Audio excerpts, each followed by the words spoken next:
Thank you all. Happy Memorial Day 2022. My name is George Bouchard. I'm with the Quincy Veteran Services. We thank you all for being here today on a beautiful morning.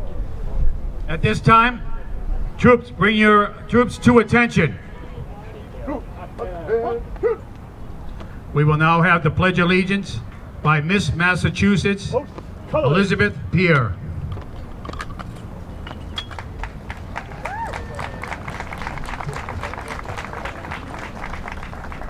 I pledge allegiance to the flag of the United States of America and to the republic for which it stands, one nation, under God, indivisible, with liberty and justice for all. Thank you, Elizabeth, and she'll be coming back up in a few minutes to say a few words. Troops, parade, rest. Colors. Parade. Rush.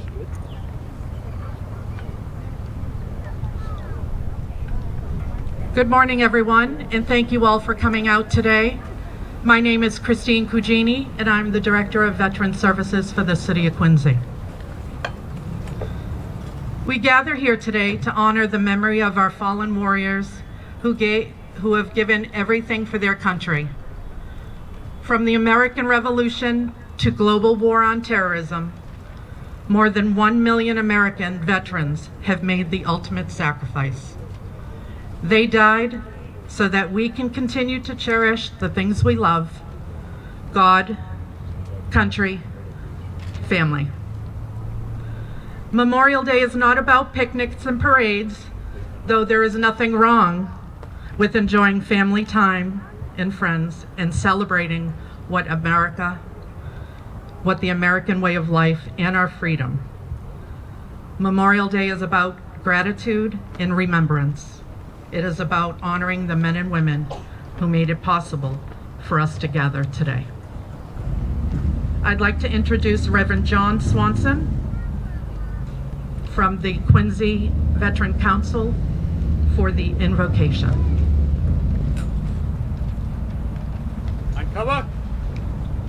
Thank you.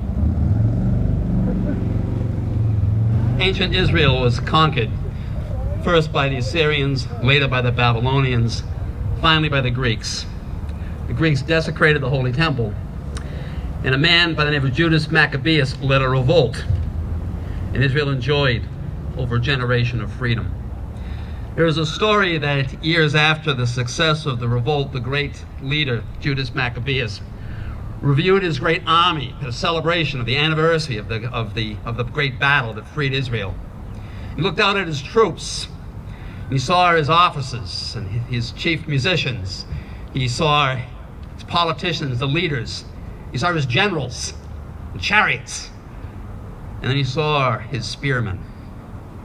And he thought, this be the army of Israel. And he said this: let us now praise famous men, our fathers and their generations. The Lord appointed to them great glory and majesty from the beginning. They were those who ruled in their kingdoms and were men of renown, renowned for their power, given counsel by their understanding, and proclaiming prophecies, leaders of the people in their deliberations and understanding of learning for the people, wise in their words of instructions. Those who compose musical tunes and set forth verses in writing, rich men furnished with resources and treasure, living peaceably in their habitations. All these were honored in their generations. They were the glory of their times. There are some of them who have left a name so that men may declare their greatness. And there are those who have no memorial, who have perished as though they had not lived. They have become as though they had not been born, and so have their children after them. But these were men of mercy and fidelity, whose righteous deeds have not been forgotten. Their posterity will remain with their descendants, and their inheritance to their children's children. Their descendants stand by the covenants, their children also for their sake. Their posterity will continue forever, and their glory will not be blotted out. Their bodies were buried in peace, and their names live to all generations. Peoples will declare their wisdom, and the congregation proclaim their praise. Memorial Day, we remember the George Pattons, but we also remember the Maurice Roses, the General John Wood, obscure generals. You remember the private soldier, private airman, the cook on the USS Liscombe that sank in kamikaze attack. We remember them all, and we honor them by remember their sacrifice, which is our beautiful and free country. Freedom is no cliche. Freedom is not free. Let's pray together. Father, bless these proceedings today. We thank you for all those who have gone on before, those who have the honor of wearing the uniform of their country, those who have left the name, and those who have not. Thank you. God bless America. Amen.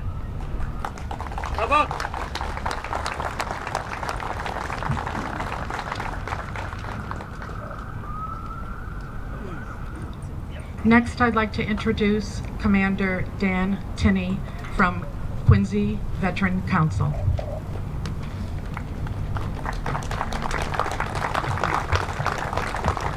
Thank you, Christine. I bring you greetings from the Quincy Veterans Council. The council goes back over 90 years in this city, and currently it consists of Post 95, Post 294, Post 380, Post 382, All-American Legion, the VFW 613, and the Marines Caddy Post. If you're a veteran, please support the organizations you're entitled to be a member of, and keep these ceremonies going. And thank you. Thank you very much.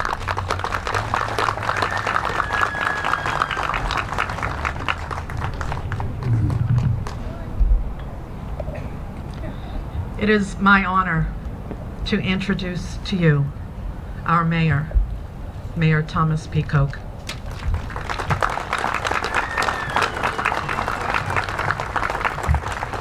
Thank you, Christine. Reverend clergy, Gold Star families, Durkin, Caldwell, distinguished veterans, my colleagues in government, special welcome to Chief Warrant Officer Nick Lavery. Thank you for joining us today and sharing your story. And up in the back in the shade, there's a U.S. Navy veteran by the name of Joe McConville, who's the father of Chief of Staff of the Army, General James McConville, is with us today. Hello, Joe.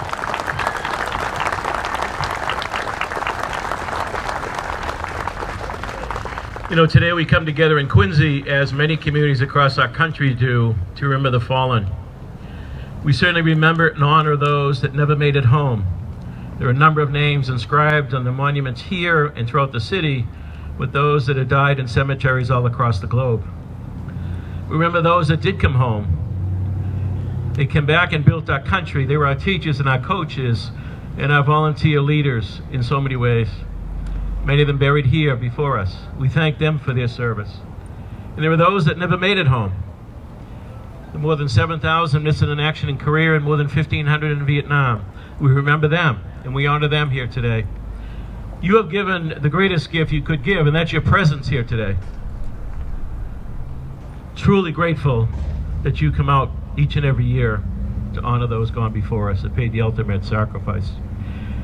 John F. Kennedy was one of my favorites. I was born the year he was killed. He was a World War II veteran. Perhaps the greatest, arguably the greatest inaugural address in our country. He spoke about, let every nation know that we shall bear any price, bear any burden, meet any hardship, support any friend, oppose any foe, to assure the survival and the success of liberty. And that's what the veteran is all about, standing watch all across this world. There are veterans that maybe never saw action, but their position and standing prevented a lot of action.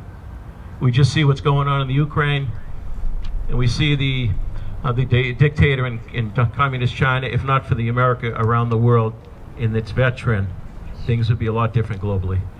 So when you hit the sack tonight, you say a prayer. Remember the veterans who continue to serve us on watch all across the world. May God bless them, and may God bless the United States of America. Enjoy the day.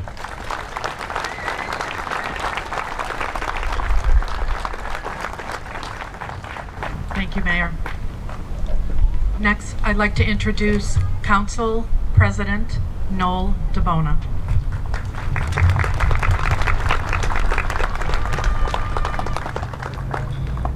Thank you, Christine.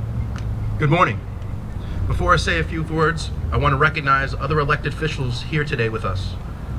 United States Congressman Stephen Lynch,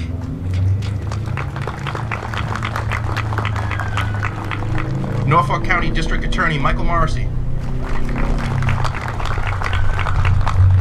State Senator John Keenan, State Representative Bruce Ayers, my colleagues on the City Council, Ward 1 Dave McCarthy, Ward 5 Chuck Phelan, Ward 6 Bill Harris, At-Large Ann Mahoney, At-Large Nita Liang,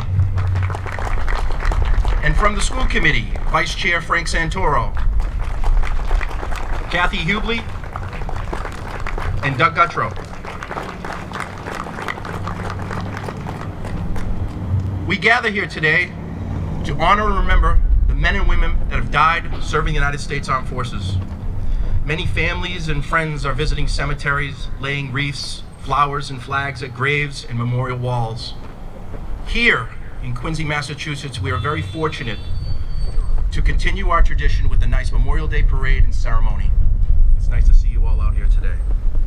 Thank you to the City of Quincy Cemetery Department for all your dedication and hard work to make our cemeteries look beautiful. What a sight here today at Mount Wollaston Cemetery. Give it a round of applause. Thank you to everyone that's here today. You are a group of people that respect the real meaning of Memorial Day. To honor and remember the brave men and women that made the ultimate sacrifice for our freedom. Thank you.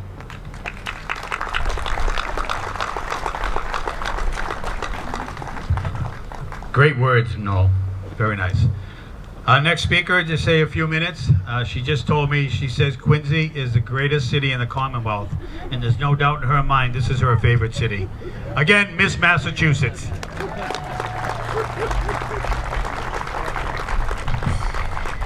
Good morning, everyone, and welcome. What a beautiful day we get to spend together, but let us not forget why we are here. We get the day off of school, the day off of work, the day off of other life duties, but why? Take a look at where we're standing. The men and women who lay to rest here and across the nation have paid the ultimate sacrifice for us to gather here today. Memorial Day reminds us of the cost of freedom. As said before, freedom is not free. It reminds us to memorialize the sacrifices made by our veterans over the history of this country. It reminds us of the value of swearing an oath, facing an enemy, and risking all in the defense of the lives of all of us and our freedoms and our liberties and our justice. So as we gather today, I encourage you to reflect on how you, with your families, with your friends, with your neighbors, and as you continue on in Memorial Day today and continue on with the rest of your lives, how you can honor that sacrifice and how you can live in the vision of liberty and justice of this country. Thank you.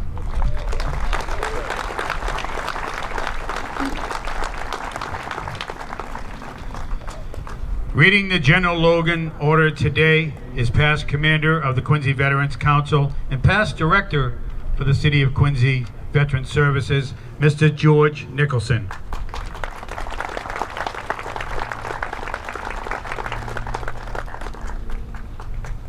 Thank you, George.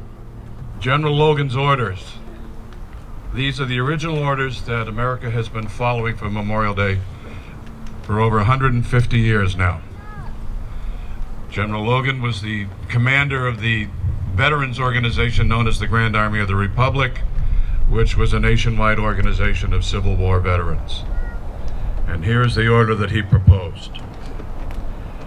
Order number 11, Headquarters, General Army of the Republic, Washington, D.C., May 5, 1968.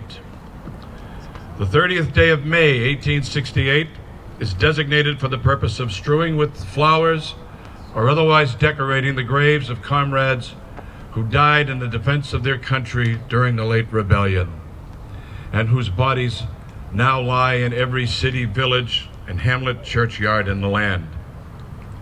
In observance, no form or ceremony is prescribed, but posts and comrades will, in their own way, arrange such fitting services and testimonials of respect as circumstances may permit. We are organized, comrades, as our regulations tell us, for the purpose, among other things, of preserving and strengthening those kind and fraternal feelings which have bound together the soldiers, sailors, and Marines who united to suppress the late rebellion. What can aid more to assure this result than by cherishing tenderly the memory of our heroic dead, who made their breasts a barricade between our country and its foe. Their soldier lives were the reveille of freedom to erase in chains, and their death a tattoo of rebellious tyranny in arms. We should guard their graves with sacred vigilance. All the consecrated wealth and taste of the nation can add to their adornment and security is but a fitting tribute to the memory of her slain defenders. Let no wanton foot tread rudely on such hallowed grounds. Let pleasant paths invite the coming and going of reverent visitors and found mourners. Let no vandalism of avarice or neglect, no ravages of time, testify to the present or to the coming generations that we have forgotten as a people the cost of a free and undivided republic. If other eyes grow dull and other hands slack, and other hearts cold in that solemn trust, ours shall keep it well as long as the light and warmth remain in us. Let us then, at the time appointed, gather around their sacred remains and garland the passionless mounds above them with the choicest flowers of springtime. Let us raise above them the dear old flag they saved from dishonor. Let us, in this solemn presence, renew our pledges to aid and assist those whom they have left among us as sacred charges upon the nation's gratitude, the soldiers and sailors, widow and orphan. It is the purpose of the Commander-in-Chief to inaugurate this observance with the hope that it will be kept from year to year while a survivor of the war remains to honor the memory of his departed comrades. He earnestly desires the public press to call attention to this order and lend its friendly in bringing it to the notice of comrades in the parts of our country in time for simultaneous compliance therewith. Department commanders will use every effort to make this order effective. By command, John A. Logan, Commander-in-Chief, Grand Army of the Republic.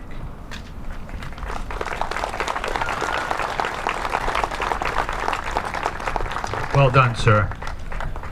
Reading the Gettysburg Address today is past Commander of the Cyril P. Morris Head Post and past Commander of the Quincy Veterans Council, Mr. Stephen Dunley. Thank you, George. The Gettysburg Address, November 19, 1863. 77 years ago, our fathers brought forth on this continent a new nation, conceived in liberty and dedicated to the proposition that all men are created equal. Now we are engaged in a great civil war, testing whether that nation or any nation so conceived and so dedicated can long endure. We are met on a great battlefield of that war. We have come to dedicate a portion of that field as a final resting place for those who here gave their lives that that nation might live. It is altogether fitting and proper that we should do this. But in a larger sense, we cannot dedicate, we cannot consecrate, we cannot hallow this ground. The brave men, living and dead, who struggled here, have consecrated far above our poor power to add or detract. The world will little note nor long remember what we say here, but it can never forget what they did here. It is for us, the living, rather, to be dedicated here to the unfinished work which they who fought here have thus far so nobly advanced. It is rather for us to be here dedicated to the great task remaining before us, that from these honored dead we take increased devotion to that cause for which they here gave the last full measure of devotion, that we here highly resolve that these dead shall not have died in vain, that this nation, under God, shall have a new birth of freedom, and that government of the people, by the people, for the people, shall not perish from earth. Next, I'd like to introduce Allie Sleeman. Allie is a major, retired in the U.S. Army, currently serves as Junior Vice Commander of the Quincy Veteran Council. Major Sleeman is a veteran of multiple combat deployments in support of global war on terror to Iraq, Afghanistan, and the global contingency locations, all with the U.S. Special Forces. Allie?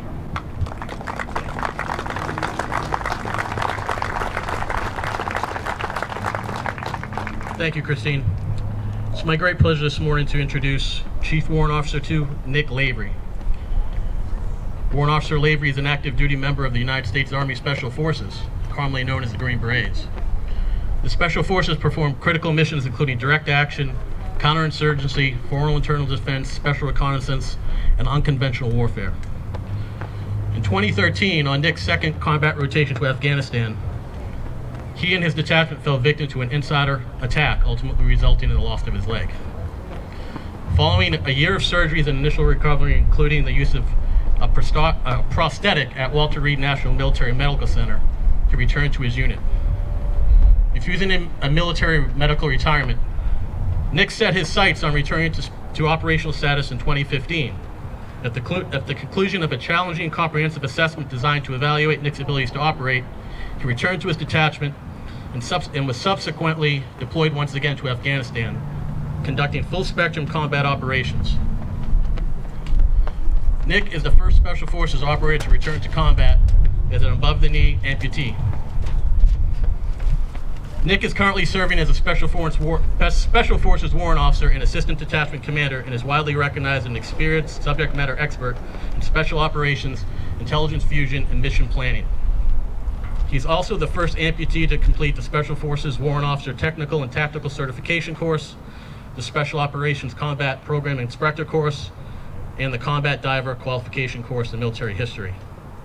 Mr. Lavery's awards include the Silver Star, 3 Purple Hearts, 2 Bronze Stars, Bronze Star with V for Valor, Defense Meritorious Service Medal, 2 Meritorious Service Medals, Joint Service Commendation Medal, Joint Service Achievement Medal, 2 Army Commendation Medals, Army Achievement Medals, the Bruce Price Leadership Award, and the Special Operations Command Excalibur Award. Nick is a warrior, student, athlete, author, and most importantly, he is a husband and a father of 2 young boys. Please welcome Chief Warrant Officer 2, Nick Lavery.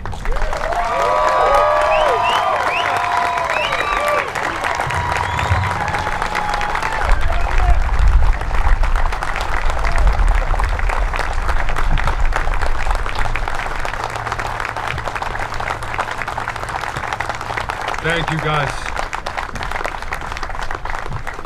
How's everybody doing? Good? Yeah, it's a beautiful day, warm. I know. You guys, I'm standing in the sun. I get it.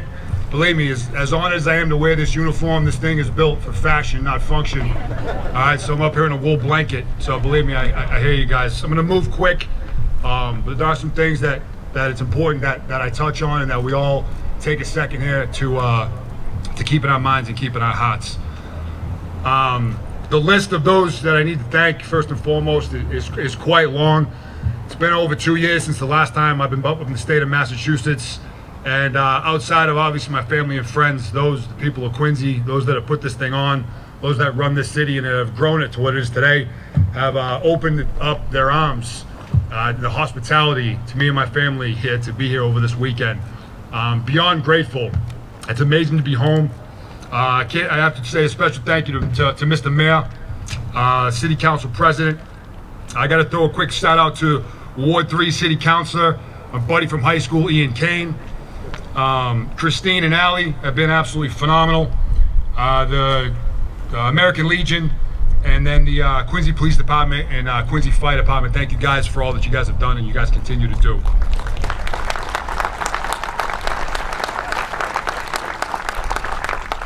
So I was, if you guys haven't figured it out yet, I was born and raised here in Massachusetts. My family and I moved around quite often, so I am somewhat of a nomad. But we did in fact reside here in Quincy for a bit, over on Babcock Street in Howes Neck when I was around 3 years old. Actually, it was here where I earned my first legitimate scar after taking a tumble down a flight of stairs at a house. I bit right through my lower lip, and my mother took me and my 1-year-old sister to the old Quincy City Hospital for medical treatment. I was a bloody mess, crying for my father, who when heard the news immediately left work, bombed over to the hospital, and got there just in time to be by my side as they stitched me up.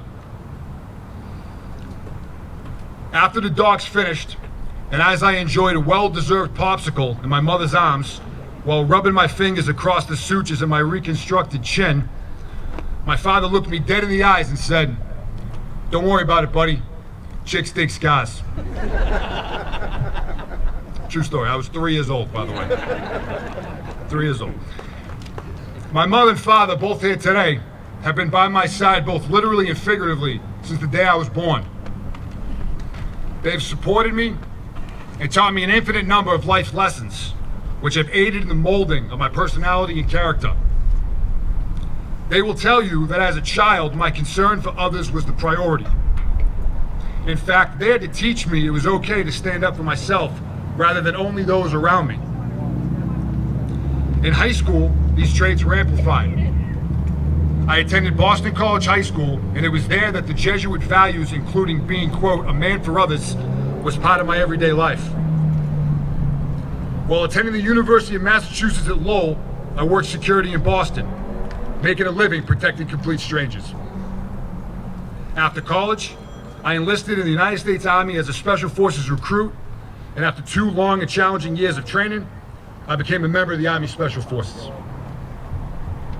Although we are most commonly referred to as the Green Berets, due to the fact that we are a results-based organization without the need for recognition, we are also known as the Quiet Professionals. I'm truly grateful for the opportunity to be here today.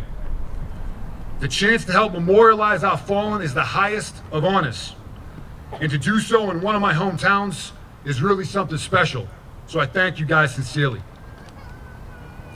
I also owe another debt of gratitude.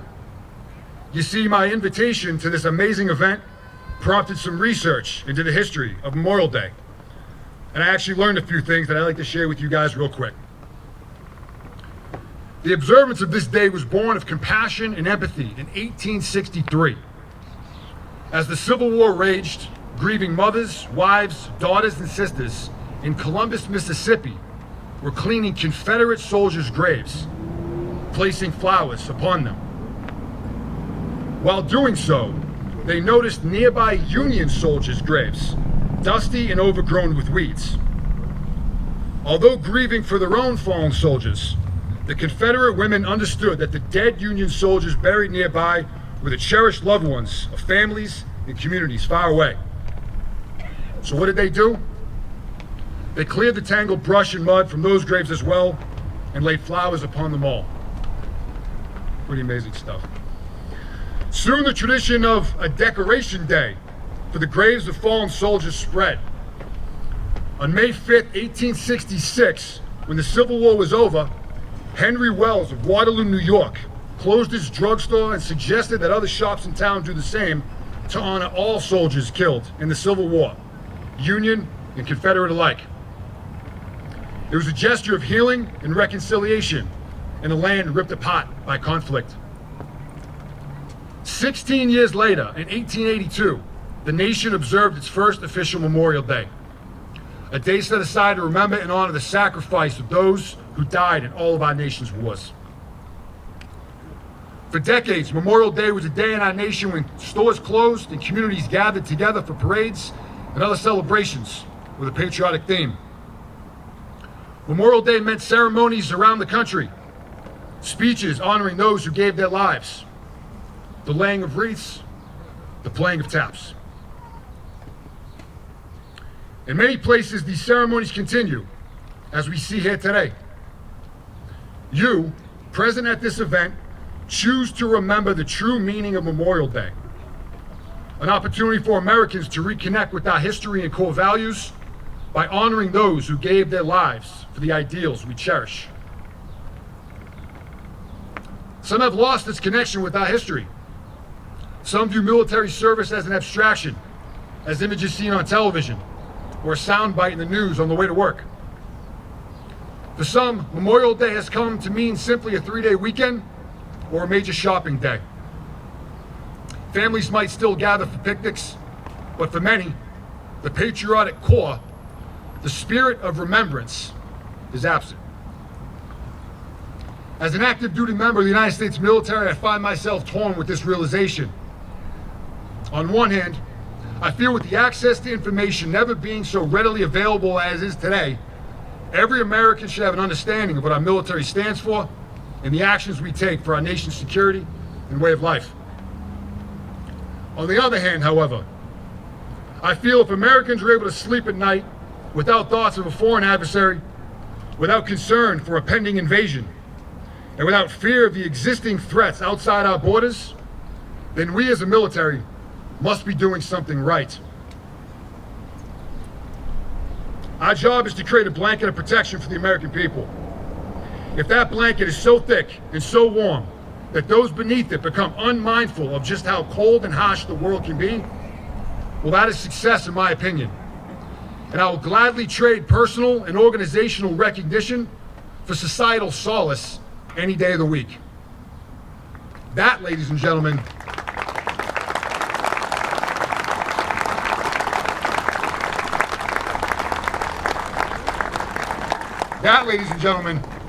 is what it means to be a quiet professional.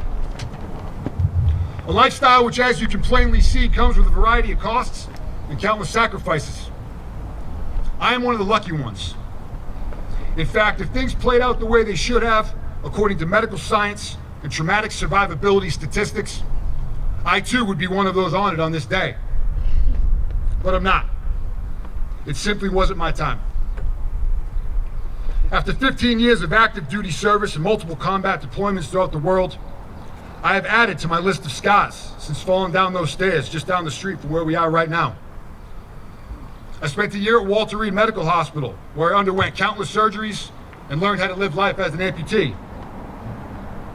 Both my parents, among many other friends, family, colleagues, were once again right by my side.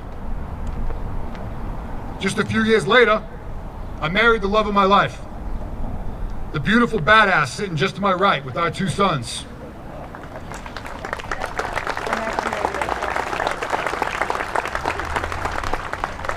And you know what? That right there, ladies and gentlemen, is proof. My father, once again, was right. Chicks really do dig scars. Hell yeah.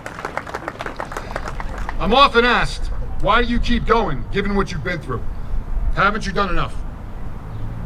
Well, there are several factors involved in that answer. One of which, possibly the most impactful, is out of respect for those who remember this day. They did do enough. They literally gave it their all. And as long as I am considered an asset to my teammates and comrades in arms, I will continue driving forward in their honor. We live in a time where appreciation for our military and its service members is felt and expressed by the overwhelming majority of our population. It is something which transcends gender, race, religion, political affiliation, social and economic status. It is truly remarkable. I am thanked for my service practically every day. Each time I am grateful and humbled. However, in these moments, whether walking through a grocery store in the States or a village abroad, my thoughts are immediately with those who are no longer able to be thanked in person. More specifically, those I consider brothers. Men like Sergeant First Class Eric Iman, Captain Andrew Ross, Staff Sergeant Forrest Sibley, Captain Matthew Rowland, Captain Andrew Peterson Keel, Staff Sergeant Rex Shad, Chief Warrant Officer Mike Duskin, Sergeant First Class Riley Stevens, Staff Sergeant Justin Marquez, Warrant Officer Joe Shiro. I fought beside each of these men. They are truly among America's best. It is on this day we pause to remember them, along the other soldiers, sailors, airmen, and Marines who paid the ultimate sacrifice in service to our country. We dedicate buildings to them, tattoo their names on our bodies, etch their names into our gun trucks, and raise a glass in their honor on the anniversary of their death.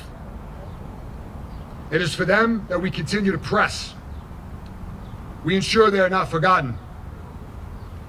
I'll also quote President John F. Kennedy when I say, as we express our gratitude, we must never forget that the highest form of appreciation is not to utter words, but to live by them. So by all means, enjoy the long weekend. Take advantage of the discounts at the stores. Gather with family and friends for food and drink. I only ask that while you do, raise a glass to those who sacrificed it all, so we are all able to do so. Pause for a moment of silence in the name of our Gold Star families. Each day above ground is truly a gift, and it can end at the blink of an eye. My challenge to you is to live each of these days to the fullest, for yourselves, your families, and for those who have given it all. Thank you guys very much. Happy Memorial Day. Dan Presto LeBert.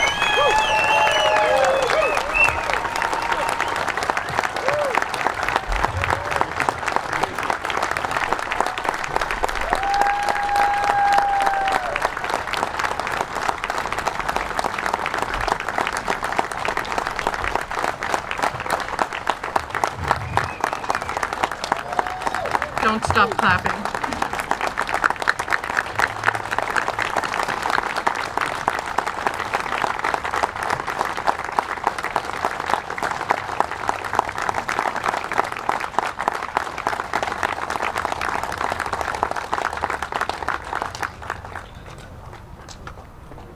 Thank you, Chief Warrant Officer Lavery.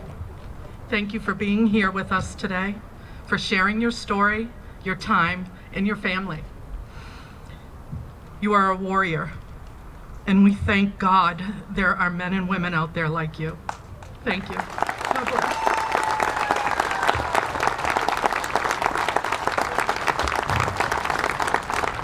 You know what I'm going to say, Nick? It's our honor to have you here, sir. Thank you so, so much.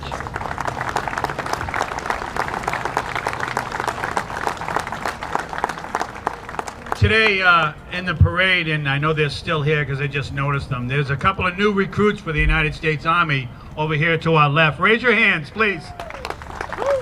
You have to follow in this gentleman's footsteps. They're going in a couple of weeks. Good luck. Thanks again, Mr. Lavery. At this time, we will now do Flanders Field's poem, Mr. Guy Ferris.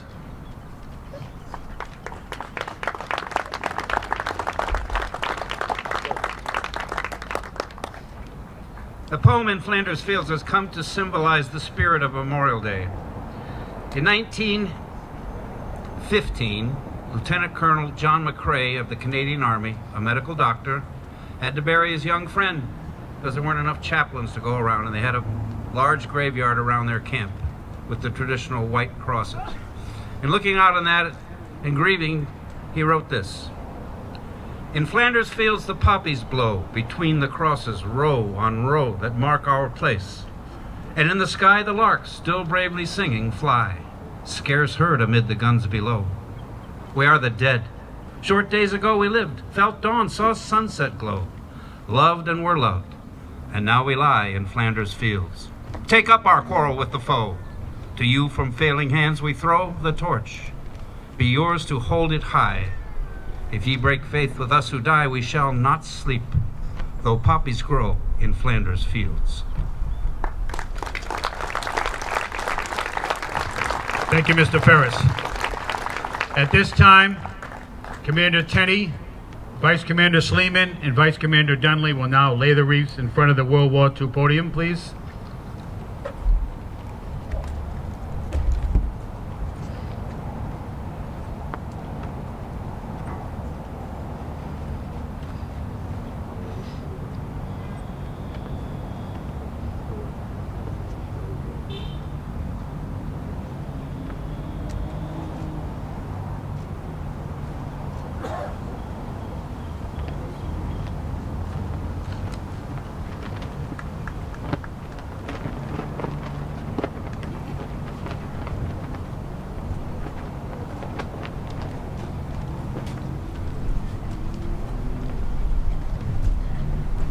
Now we remember all of our veterans from the veterans organizations here in the city of Quincy.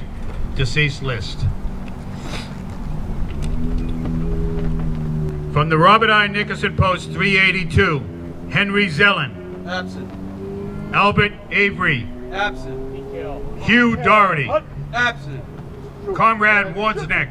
Absent. From Quincy Post 95 of the American Legion, Richard Laracy. Absent. John Prescott. Absent. William James. Absent. Henry Levin. Absent. From the Cyril P. Morissette Post 294 of the American Legion, John Quinn. Absent. Joseph Brill. Absent. Philip Murphy. Absent. From the William R. Caddy Detachment 124 Marine Corps League, John Buckley. Absent. George McMahon. Absent. John Hanrahan. Absent. And my brother, Richard Bouchard. Absent. We also want to remember all of the veterans that have passed in this past year that are not on this list. And also, just a quick follow-up, we had a gentleman that works for the, as a volunteer out of our office that passed away this year, Mr. Jerry Mullen. God bless his soul. Thank you.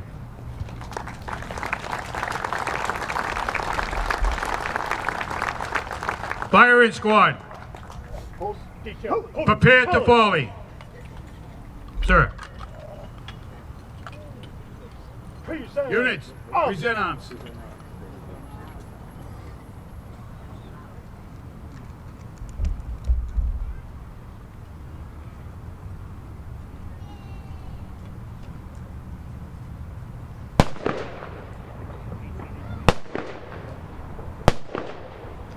Mr. LaFleur, taps, please.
please stay and present arms for our national anthem from the Quincy High School Chorus.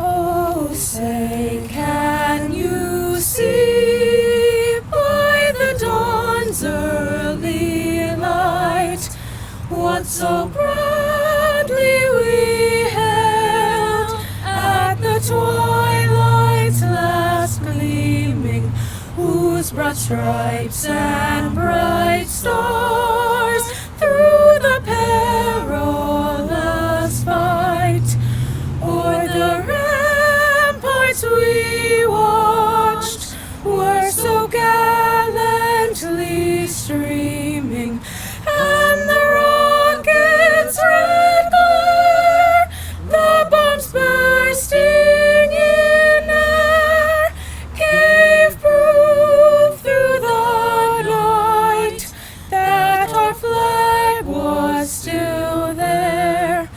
Oh, say does that star-spangled banner yet wave o'er the land of the free and the home of the brave? Oh, no, no.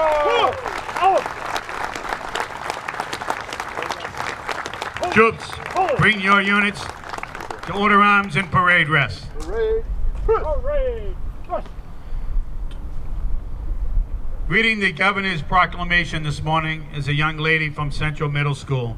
She'll be attending North Quincy High School in the fall. Please welcome Lynn.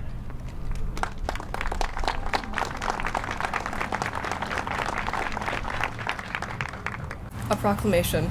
Whereas, while the nation was still recovering from the horrors of the Civil War, people in cities and towns across the country gathered to honor those Union and Confederate soldiers who had given their lives, celebrating the first Decoration Day. And, whereas, after World War I, the nation came together again to honor those who had fallen in service to the country.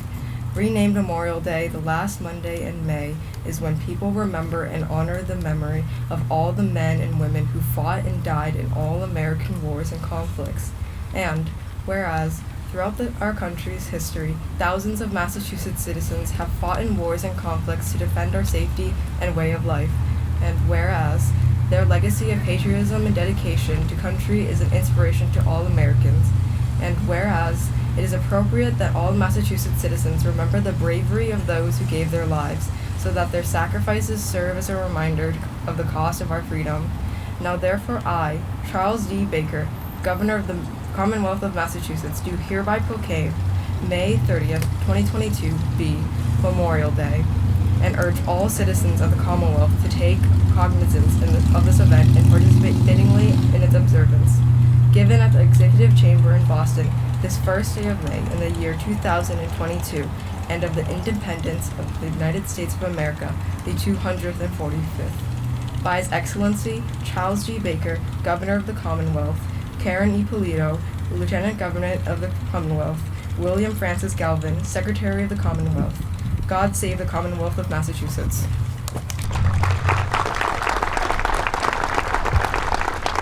Lynn is a ambassador for the Project 351, which is very happy. It's a great thing. Thank you so much, Lynn. Now, with our closing prayer benediction, please welcome back John Jack Swanson. Thank you, Judge. Mike, cover. Jesus said, "Greater love hath this, that one lay down his life for his friends." Respecting all faiths, I close with the blessing he gave us. And the blessing of God Almighty, the Father, the Son, the Holy Spirit, bless, preserve, and keep you now and forevermore. Amen.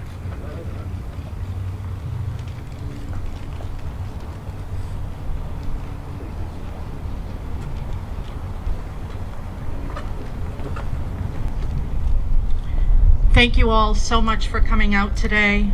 Please continue to say their names, remember their stories.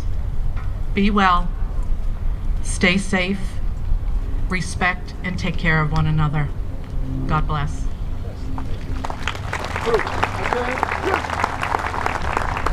Troops, attention. Dismissed. Dismiss. Dismiss. Thank you all for coming.